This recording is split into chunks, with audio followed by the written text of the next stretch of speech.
সূরা ফাতিহা কিভাবে পড়লে আপনি 100% সুস্থ হয়ে যাবেন? পরীক্ষিত একটি আমল, মনে রাখবেন। সূরা ফাতিহা হচ্ছে শিফাউম মিন কুল্লি দা, সকল রোগের ঔষধ।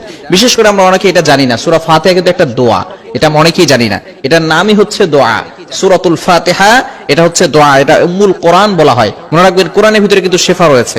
আল্লাহ তাআলা পবিত্র কোরআনুল কারীমের ভিতরে নিজেই বলে দিয়েছেন, 15 নম্বর পারা 9 নম্বর পৃষ্ঠার 2 নম্বর লাইন, সূরা বনী ইসরাঈলের 82 নম্বর আয়াত আল্লাহ তাআলা বলছেন, ওয়া নুনাজ্জিলু মিনাল কুরআন মা হুয়া শিফাউন ওয়া রাহমাতুল লিল মুমিনিন। আমি আল্লাহ তাআলা মুমিনদের জন্য এই কোরআনটাকে রহমত স্বরূপ, শিফা স্বরূপ নাজিল করে দিয়েছি। বলেন সুবহানাল্লাহ। কেন ইমাজিদের আপনি কল্পনা করতে পারছেন, এই কোরআন কিন্তু আপনার জন্য শিফা। দুরারোগ্য ব্যাধি ডক্টররা বলে দিয়েছে যে আপনি আর কিছুদিন পরে দুনিয়া থেকে বিদায় নেবেন, তারাও এই আমলটি করে কিন্তু ফায়দা পেয়েছে। সুতরাং আপনি যদি আমলটি করতে পারেন, অবশ্যই আল্লাহর পক্ষ থেকে সাহায্য আসবে। আমলটি কিভাবে করবেন? সূরা ফাতিহা আপনি ফজরের নামাজের সময় অবশ্যই আপনাকে নামাজ পড়তে হবে। নামাজ না পড়ে আপনি আল্লাহর কোরআন থেকে কোনো ফায়দা পাবেন না। আপনি নামাজ পড়বেন না, আল্লাহর কোরআন থেকে কোনো ফায়দা আসবে না। ইয়াকিনের সাথে, বিশ্বাসের সাথে যদি আপনি আমল করতে পারেন, অবশ্যই আল্লাহর পক্ষ থেকে সাহায্য আসবে।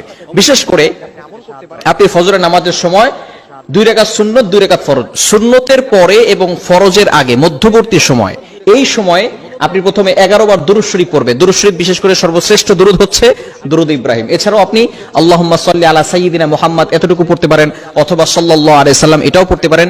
তবে সর্বশ্রেষ্ঠ দুরূদ দুরূদ ইব্রাহিম, এই দুরূদটা আপনি বেশি পড়ার চেষ্টা করবেন। প্রথমে আপনি দুরূদ ইব্রাহিম পড়বেন 11 বার। এরপরে আপনি সূরাতুল ফাতিহা 41 বার পড়বেন, আউযু বিল্লাহ বিসমিল্লাহ সহকারে 41 বার সূরা ফাতিহা পড়বেন। এরপরে আপনি আবারও 11 বার দুরূদ শরীফ পড়বেন। এরপর একটা পাত্রে ফু দিয়ে ওই পানিটা আপনি সব সময় খাবেন।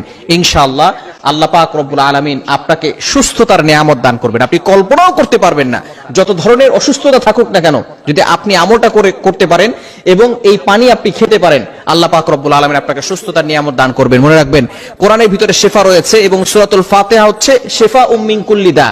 মৃত্যু ছাড়া কিন্তু সকল রোগের ওষুধ আল্লাহ পাক রব্বুল আলামিন সূরাতুল ফাতিহার ভিতরে দিয়েছেন। অনেক ওষুধ খেয়েছেন, অনেক ডক্টর দেখিয়েছেন, অনেক মেডিসিন নিয়েছেন, অনেক থেরাপি নিয়েছেন। আপনি একবার কোরআনের আমল করে দেখেন, ইনশাআল্লাহ অবশ্যই আল্লাহর পক্ষ থেকে সাহায্য পাবেন। কেননা কোরআনের ভিতরে কিন্তু শিফা রয়েছে। কোরআনের একটা মুজিজা হচ্ছে, অন্যতম মুজিজা, কোরআনের পাওয়ার আপনি দেখতে পারবেন যে আল্লাহ তাআলা কোরআনের মাধ্যমে আপনাকে সুস্থতার নিয়ামত দান করবেন। বিশেষ করে সূরাতুল ফাতিহা আমরা নামাজের ভিতরে পড়ি, অনেকে আমরা এর অর্থ জানি না। অর্থ জানলে কিন্তু নামাজের ভিতরে মনোযোগ বাড়বে।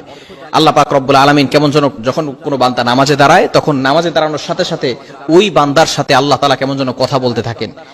যখন বান্দা বলে আলহামদুলিল্লাহি রাব্বিল আলামিন, all praise is due to Allah, সমস্ত প্রশংসা একমাত্র আল্লাহর জন্য, সাথে সাথে আল্লাহ তাআলা বলছেন হামিদানি আবদি, my servant is praising me, আমার বান্দা আমার প্রশংসা করেছে। বলেন সুবহানাল্লাহ। আল্লাহ তাআলা বান্দার প্রতি কথার উত্তর দিয়ে থাকেন। এজন্য অবশ্যই আপনাকে চেষ্টা করতে হবে এই সূরাতুল ফাতিহার আমল করা।